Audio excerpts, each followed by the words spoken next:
On finit avec l'Ethereum. Alors l'Ethereum, il faut avoir le cœur très accroché, hein. Il y a quelques jours, on expliquait que potentiellement les 4000 $, il fallait les oublier, c'était dangereux, surtout fallait pas s'en approcher.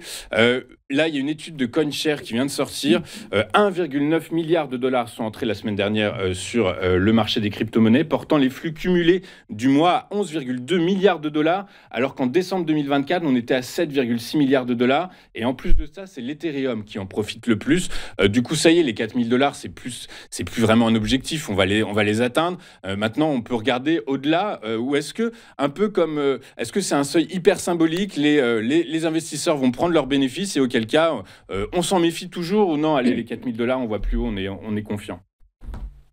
Alors, c'est ce que je disais la semaine dernière. Moi, par rapport aux deux positions que j'ai tout en bas, j'attends ces fameux 4000, 4100. Voilà, on va pas se mentir. Je me doutais bien que voilà, c'est un peu l'objectif. C'est un peu l'objectif depuis le point bas du mois d'avril. Euh, la semaine dernière, je vous ai expliqué que quand ils vont arriver sur ces 4000 $, c'est ça qu'il faut regarder. Ça va être en fait la bougie journalière, comment elle va être identifiée.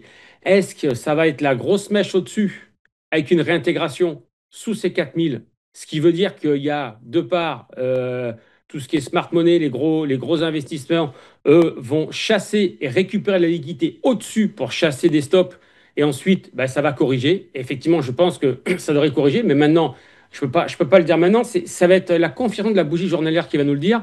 Mais oui, aller chercher 4000, mais pourquoi pas faire une mèche à 4002, voire même 4004 et réintégrer les 4000, ce qui nous donnera, on va dire, à court terme, moyen terme, la fin de cette tendance haussière depuis le mois d'avril.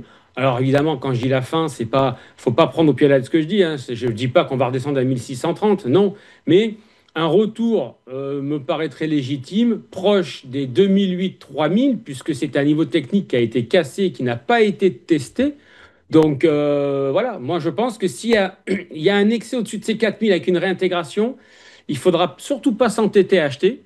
Alors je dis pas qu'il faut vendre, parce que je suis pas vendeur déjà de fonds sur les cryptos, mais possiblement surtout alléger pour ceux qui sont déjà en position et attendre possiblement surtout ce retour proche des 2008-3000 pour pouvoir se remettre dans la tendance. Ça ressemble furieusement à la configuration graphique du Bitcoin quand il approchait des 100 000 $, hein. C'est-à-dire que globalement, et si ça se reproduit un peu, quand le Bitcoin a atteint les 100 000 $, il a fallu, alors ça a navigué autour de ces 100 000 $ pendant plusieurs mois. Il a fallu attendre quasiment 5 mois avant que le Bitcoin retrouve de l'élan pour aller chercher les derniers records, là, 118 000, 120 000. Donc, si on est dans cette même configuration, ce que vous nous dites, c'est qu'en gros, globalement, les 4 000 $, ça va être une zone de résilience, une zone un peu d'oscillation dans laquelle les cours vont osciller pour retrouver en attente d'un nouveau catalyseur pour aller chercher, comme vous dites, les 4004, les 4400 $, quoi. Oui, oui, c'est ça, c'est exactement ça. On est tout à fait d'accord, oui, sur le process, c'est exactement ça.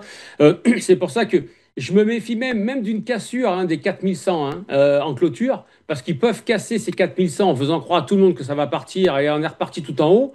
Et au bout du compte, il les réintègre. C'est juste pour chasser des stops et puis dire, bon, bah là, c'est bon, on a récupéré ce qu'il fallait récupérer. Maintenant, ils vont redescendre parce que, de toute façon, les marchés, c'est toujours pareil.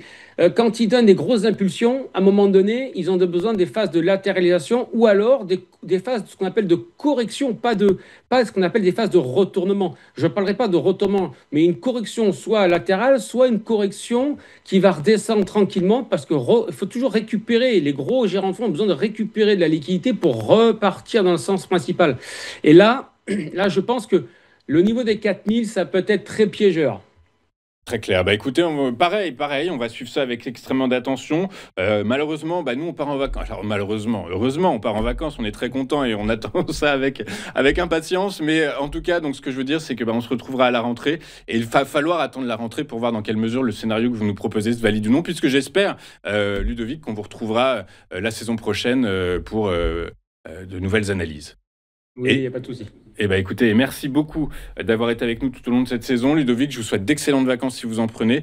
Merci pour tout. Merci. À très vite. Reposez-vous bien. Et écoutez, nous, on va poursuivre le fil de notre émission puisque dans un instant, ce sera la suite et la fin de cette édition du 29 juillet avec votre point bourse. À tout de suite.